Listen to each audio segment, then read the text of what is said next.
Okay, hi everybody, this is Mark here. Look, we're all likely to be stuck at home for the next few weeks and months, and for people that are used to travelling to and from work and being in an office, the lack of variety could be quite challenging on our mental state of mind. I think the trick is to start seeing the house through a different lens. Imagine this is your journey to and from work and this is your office. And I think by doing that, we start to learn how we can actually use the resources in the house to fuel our brains. So I think we've got to start to learn to move with our mood. So first port of call is the bathroom, 7 in the morning. So last night I came for a bath about 10:30, nice and hot, radio on, went into my bedroom, about 15 minutes of reading, fell asleep, and then basically had a lovely relaxing night.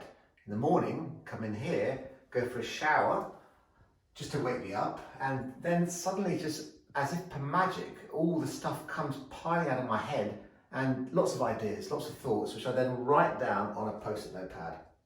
So what's happening here is Einstein's combinatory play.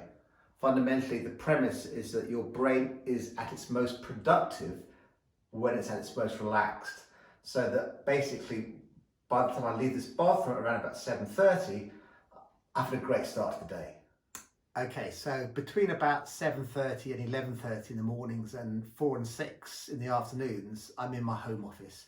And here it's all about efficiency because my brain feels quite refreshed and relaxed. So this is all about getting things done in here.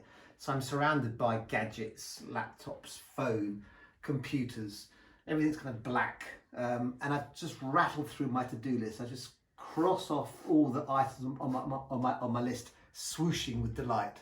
But about 11:30, the engine starts to kind of complain and it's time for a change. So it's the time when I go to Starbucks. Mid to late morning, I'm in Starbucks.